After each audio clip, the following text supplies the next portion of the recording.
Geography current affair का ये हमारा 8वां लेक्चर है। इसका जो पहला टॉपिक है वो है घटप्रभा रिवर। तो ये रिवर न्यूज़ में था, तो किस लिए न्यूज़ में था ये ज़रूरी नहीं है जानना, लेकिन इस रिवर के बारे में जानना ज़रूरी है। तो ये किस रिवर की ट्रिब्यूटरी है? तो याद रहे कि कृष्णा रिवर की ट्रिब्यूटरी है। कृष्णा रिवर यहाँ साउथ में बहता है, यहाँ पे देख सकते हैं मैप में। कृष्णा रिवर की राइट बैंक ट्रिब्यूटरी है, ठीक है। और ये ओरिजिनेट होती है वेस्टर्न घाट से और फिर जाके कर्नाटका में मिल जाती है। तो it form the Gokak Falls, और ये जो है कि बेलगम डिस्ट्रिक्ट ऑफ कर्नाटका में ये गोकक फॉल बनाता है।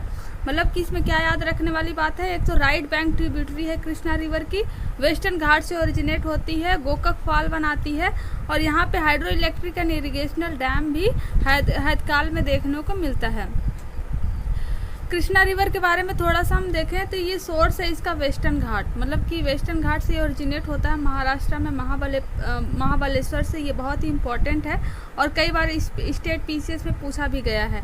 और इसका माउथ जो है वो बे ऑफ बंगाल एट हम सालदेवी इन आंध्र प्रदेश, ठीक है। तो ये आंध्र प्रदेश में है, ये जानना जरूरी नहीं है, पूछा नहीं है, लेकिन ये जो पोर्शन है कि ये कहाँ से ओरिजिनेट होता है ये इम्पोर्टेंट है, और ये बे ऑफ बंगाल में फिर फॉल होता है। इसका लार्जेस्ट ट्रिब्यूटरी देखें तो तुंगभद्रा है, मतलब कि जो लंबाई में सबसे बड़ी है वो तुंगभद्रा है।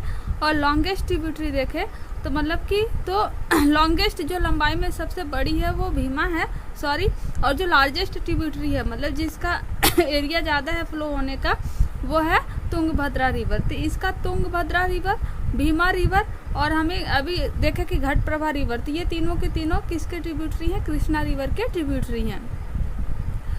नेक्स्ट टॉपिक आता है scientific social responsibility. Scientific social responsibility क्या है कि जैसे जो रिसर्च स्कॉलर होते हैं वेरियस इंस्टीट्यूट में, तो उनको कई मिनिस्ट्री के द्वारा फेलोशिप का अवार्ड दिया जाता है। तो ऐसे स्टूडेंट जिनको फेलोशिप दिया जाता है तो उनको एक रिस्पॉन्सिबिलिटी भी दिया जाएगा कि पब्लिक अवेयरनेस को भी वो बढ़ाएं, वो साइंस को, मतलब कि साइंस की जो भी एक्टिविटीज़ हैं उनको पब्लिक तक भी एक्सेसिबल करें, पहुंचाएं। तो ये है साइंटिफिक सोशल रिस्पॉन्सिबिलिटी, मतलब साइंस में जो काम करते हैं उनकी रिस्पॉन्सिबिलिटी बनना कि सोसाइटी तक उन चीज़ों को पहुंचाएं। तो ये है scientific social responsibility. Next topic आता है snow and avalanches study establishment, जिसको सेस बोलते हैं। तो ये किस लिए न्यूज़ में था ये ज़रूरी नहीं है, लेकिन सेस क्या ये जानते हैं। ये एक लेबोरेटरी है, मतलब ये एक लैब है डिफेंस DRDO का, ठीक है। और ये लोकेटेड है मनाली में हिमाचल प्रदेश में। ये लेबोरेटरी है किसका? DRDO का। यहाँ पे दे देगा इसरो का, IMD का, सबका, लेकिन ये DRDO का लेबोरेटरी है। ये मनाली हिमाचल प्रदेश में है। और its primary function is research in the field of the snow avalanches to provide avalanches control measures and forecasting support to armed forces. तो आर्म फोर्सेस जो है उनको फॉरकास्टिंग सपोर्ट प्रोवाइड करता है ये, ठीक है, सेस। तो अगर हम यहाँ पे लद्दाख की बात करें तो यहाँ पे दो बहुत ही इम्पोर्टेंट जो है कि पासेस हैं, एक तो है चांगला, ठीक है, और दूसरा है खारदुंगला। तो पूछे कि लेह में है, और पूछे कि चांगला और खारदुंगला कहाँ पे ये दो पास लोकेटेड हैं, तो ये दो पास लोकेटेड हैं लेह में। तो इनडायरेक्टली यही पूछ सकता है दोनों पास के बारे में, एक पास दे देगा और पूछेगा कहाँ पे है। नेक्स्ट टॉपिक आता है oldest material on the earth. Recently जो है अभी साइंटिस्ट को अर्थ का सबसे ओल्डेस्ट मटेरियल मिला है, और ये माना जाता है कि pre solar grain of silicon carbide, मतलब सिलिकॉन कार्बाइड से बना है और प्री सोलर ग्रेन है।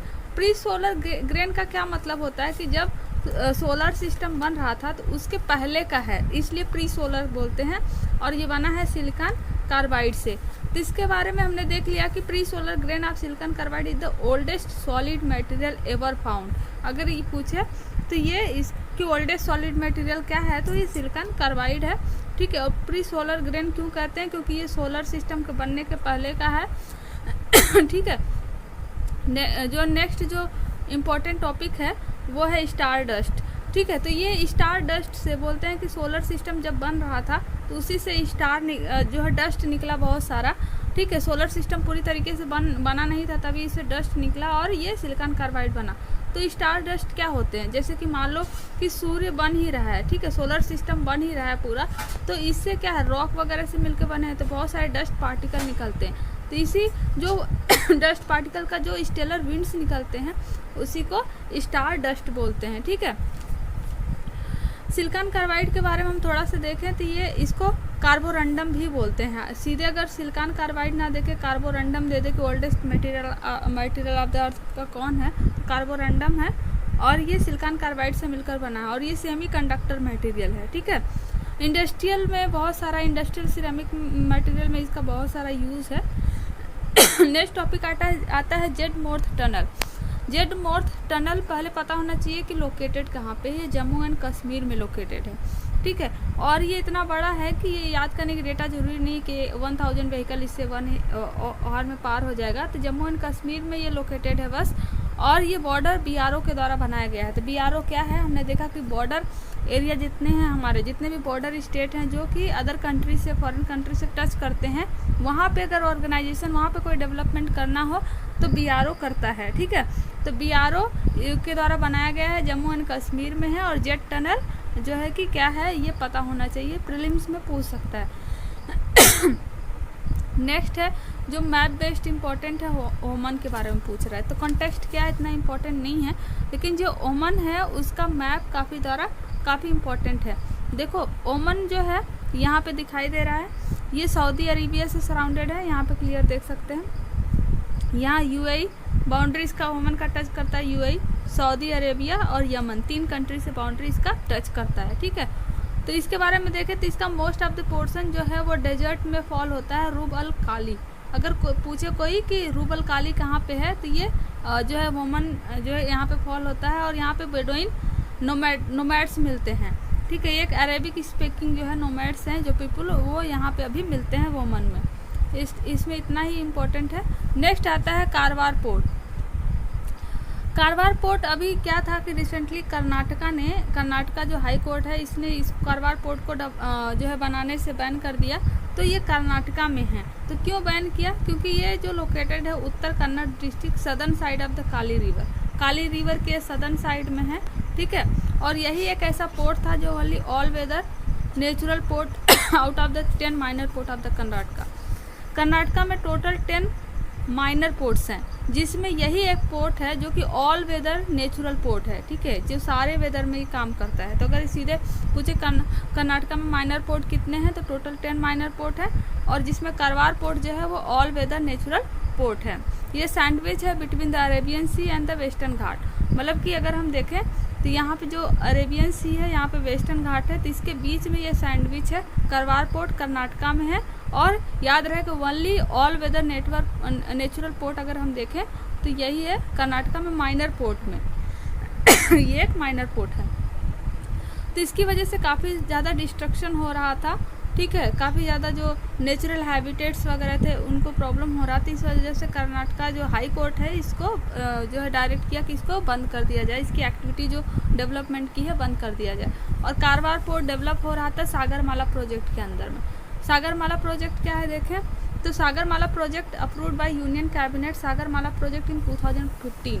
ठीक है, तो जितना भी होलिस्टिक पोर्ट इंफ्रास्ट्रक्चर डेवलपमेंट के लिए आया था इंटायर कोस्ट लाइन में, उसमें इसको मतलब कि ये जो इंटायर कोस्ट लाइन में है यहाँ पे पोर्ट डेवलपमेंट करने के लिए 2015 में एक पॉलिसी आई थी, एक फ्रेमवर्क आया था जिसका नाम था सागरमाला प्रोजेक्ट। ठीक है, तो ये है, तो ये सागरमाला प्रोजेक्ट का यही है कि ये जो कोस्ट लाइन एरिया है इसकी कनेक्टिविटी इंटरनल तक हो यहाँ पे पोर्ट डेवलप करके, तो इसका पोर्ट डेवलपमेंट से इसका रोल है। ठीक है, नेक्स्ट जो टॉपिक आता है वो आता है यारबुबा एस्टेरॉयड इम्पैक्ट क्रेटर।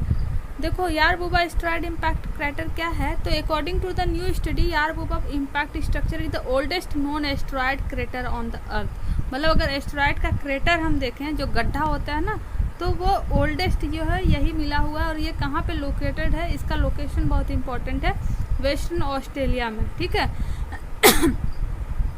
तो ये इसमें बस इम्पोर्टेंट है। नेक्स्ट आता है yellow rust disease. Yellow rust disease एक फंजाई की वजह से होता है जिसका नाम है प्यूसिनिया। ये क्या करता है कि जो वीट होता है उसकी पत्तियों को ऐसे येलो कर देता है, जिसकी वजह से इसकी प्रोडक्टिविटी होती है, जो फोटोसिंथेसिस होता है वो कम हो जाता है। और फोटोसिंथेसिस कम होगा तो उसमें फूड मटेरियल कम बनेंगे और जो ग्रेन की साइज होगी वो छोटा होगा। येलो रस्ट डिजीज एक तो याद रहे कि ये वीट को होता है, दूसरे एक फंजाई की वजह से होता है जिसका नाम है प्यूसिनिया, जिससे जो वीट की प्रोडक्टिविटी है वो बहुत कम हो जाती है। अगर हम देखें कि अबाउट वीट के बारे में हम देखें कि वीट के लिए क्या टेम्परेचर क्या ज़रूरी होता है क्लाइमेट, तो इसका टेम्परेचर जो वीट के लिए चाहिए होता है 10 to 15 डिग्री सेंटीग्रेड सोविंग, जब मतलब बोया जाता है, और जब राइपिंग और इसका हार्वेस्टिंग होता है तो उस समय 21 से 26 डिग्री सेंटीग्रेड टेम्परेचर चाहिए होता है, ठीक है। और रेनफॉल अराउंड 75 to 100 सेंटीमीटर। और इसके लिए जो सॉयल होता है फर्टाइल लोमी सॉयल होगा, क्ले लोमी सॉयल होगा। और टॉप अगर वीट प्रोड्यूसिंग स्टेट देखें इंडिया में तो उत्तर प्रदेश है, फिर पंजाब है और मध्य प्रदेश, हरियाणा एंड राजस्थान। तो कौन टॉप दो है? उत्तर प्रदेश और पंजाब, थर्ड पे है मध्य प्रदेश। तो ये याद रहे, ठीक है। और ये एक तरीके की रॉबी क्रॉप है।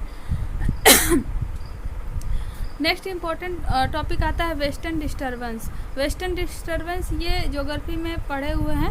तो वेस्टर्न डिस्टर्बेंस यहाँ जो मेडिटेरेनियन सी है, तो कोल्ड के सीज़न में क्या होता है कि यहाँ से कुछ हवाएं चलती हैं और यहाँ पे जब इंडिया के जो नॉर्थ वाला पोर्शन है यहाँ पे थोड़ी बारिश होती है, ठीक है। तो इसी को बोलते हैं वेस्टर्न डिस्टर्बेंस, मतलब जो वेस्ट साइड से आए, मेडिटेरेनियन सी से आके नॉर्थ में बारिश कराए, और इसकी वजह से जो राबी क्रॉप है, जो वीट का क्रॉप है, वो काफ़ी अच्छा प्रोडक्टिविटी होता है इसकी वजह से। तो ये वेस्टर्न डिस्टर्बेंस इसको बोलते हैं। नेक्स्ट जो टॉपिक आता है वो mountain railway of the India. Mountain railway of the India news में क्यों था? क्योंकि अभी इंडियन रेलवे ने 7 कोच का एक जो है कि ग्लास इनकोच्ड एक ट्रेन स्टार्ट किया कालका शिमला रूट पे, मतलब कि हिमाचल प्रदेश में, ठीक है। तो जो माउंटेन रेलवे था ये स्टार्ट हुआ था 1881 से 1908 तक ये स्टार्ट हुआ था, और इसका यही काम होता है कि माउंटेन एरिया में कनेक्टिविटी प्रोवाइड करना। तो इसमें जो माउंटेन एरिया में कनेक्टिविटी प्रोवाइड करते हैं, फर्स्ट जो बना हुआ था वो दार्जिलिंग हिमालय रेलवे पे जो ट्रेन था वो सबसे पहले बनाया गया हुआ था। तो इस तरीके से अगर माउंटेन एरिया में कोई जो है ट्रेन वगैरह चलती हैं तो उनको यूनेस्को वर्ल्ड हेरिटेज साइट में भी दर्जा मिलता है। तो इंडिया के 3 रेलवे को यूनेस्को वर्ल्ड हेरिटेज साइट का दर्जा जो है वो मिला हुआ है, ठीक है। और 4th जो है वो मारेथन हिल रेलवे जो है अभी ये पेंडिंग लिस्ट में है, यूनेस्को वर्ल्ड हेरिटेज साइट में नहीं आया है। तो याद रहे इसमें यही पूछ सकता है कि कितने इंडियन रेलवे जो है जो पहाड़ी माउंटेन रेलवे हैं कितने वो यूनेस्को वर्ल्ड हेरिटेज साइट में हैं। तो टोटल 3 हैं जो यूनेस्को वर्ल्ड हेरिटेज साइट में हैं और एक जो है वो अभी पेंडिंग लिस्ट में है। नेक्स्ट जो टॉपिक आता है national aquifer mapping and the management programme. National इसको नॉक्विम भी बोलते हैं, एक initiative ministry of water resource का। क्या इनिशिएटिव है इसका कि इंडिया में जितने भी एरिया जहाँ पे वाटर मिलते हैं उसकी मैपिंग करना और उसका मैप बनाना, और इस मैप को क्या बोलेंगे? Hydrological map. तो यहाँ पे मिनिस्ट्री पूछ सकता है कि किस मिनिस्ट्री के द्वारा ये प्रोग्राम स्टार्ट किया गया है, तो ministry of water resource and development के द्वारा।